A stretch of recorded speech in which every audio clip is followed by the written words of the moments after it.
परंतु कैसे मिली? बहुत मुस्कुरा रही है। जितनी बहनें थी सारी खिलाई थी पतियों के साथ, सबका सम्मान किया, परंतु जो बहनें थी, बहनें जब मिली तो बहुत अति मुस्कुराता। सादर भले जो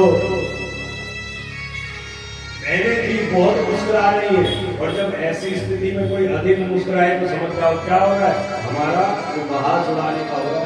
मुंह से तो बोली, अरे बहन तूने बहुत अच्छा करा, तूने बहुत अच्छा करा।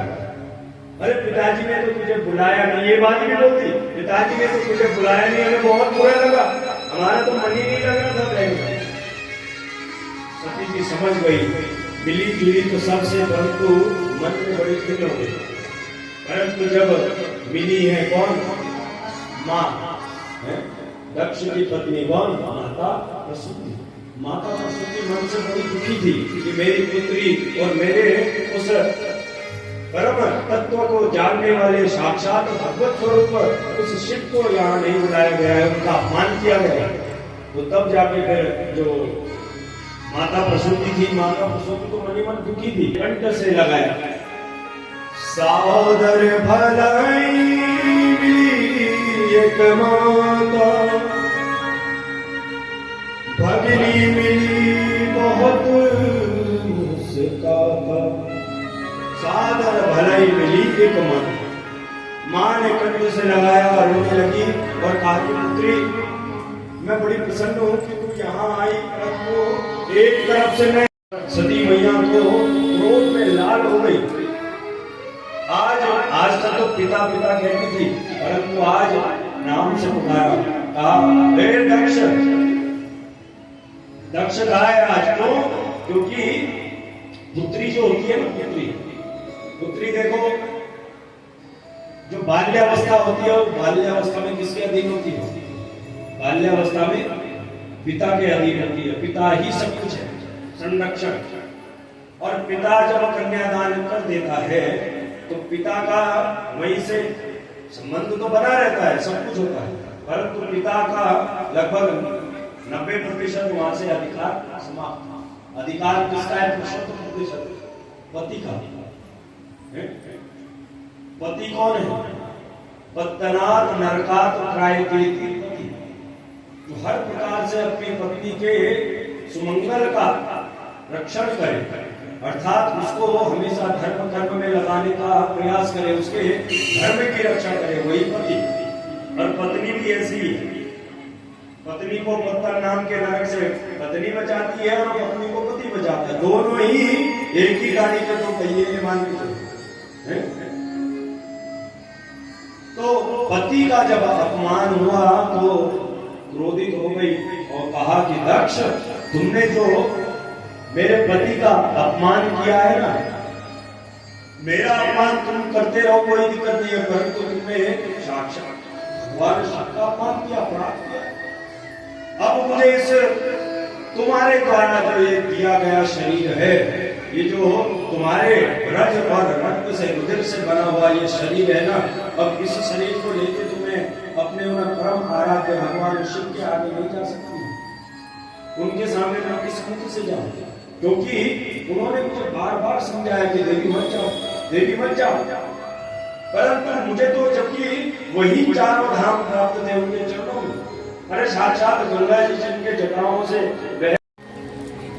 वीर्य से बना हुआ जो ये शरीर है, अब मुझे इस शरीर से घृणा होने लगी है। दक्ष, इस शरीर को ही मैं अब नष्ट कर दूंगा। महाराज ब्रह्मरंध्र में अपनी प्राणवायु को चढ़ाया है। माता भगवती ने, सती ने वही स्थान पर बैठी और भगवान शिव का स्मरण करने लगी कि कहां तुम्हें अपने उन भगवान शिव के साथ अच्छा खासा रहती। भगवान शिव ने कितना समझाया, परंतु ये मायके के प्रेम के कारण से मैंने माना नहीं कुछ और यहाँ आ गई। कहाँ तो मुझे वही गंगा प्राप्त थी, कहाँ मुझे भगवान शिव का त्रिशूल चारों धाम वही प्राप्त थे। रोने लगी महाराज और अश्रुपात करते हुए प्राणवायु को चढ़ाया है ब्रह्मरंध्र में और तेज अग्नि प्रकट हुई वायु और अग्नि के सहयोग से पूरे शरीर में और स्मरण कर रही है भगवान शिव का, जल रही है। अरे तुम तिरंगा भूले बाबा, तुम तिरंगा भूले बाबा, ऊंचा कैलाश नहीं, इतना भी तुम्हें सबर नहीं है कि तुम अपनी ससुर जी है, ससुर जी के मस्तक तक तुम आ गए। तुरंत भगवान ने चरण टोकरी से नीचे किए और तुरंत जो यमुना जी है, यमुना जी का स्तर नीचे चला गया और धीरे धीरे धीरे शेष नाग ने बधाई हो, बधाई हो।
जिंदगी तेरे नाम कर दिया अर्पण। पाऊं तुझसे छूट यदि सोचूं भगवन, सब कुछ तेरा कुछ नहीं मेरा, सब कुछ तेरा कुछ नहीं मेरा, सब कुछ तेरा कुछ नहीं मेरा। चिंता तुझको प्रभु संसार की, मन में बसा कर तेरी मूर्ति, उतारो मैं मानो तेरी आरती।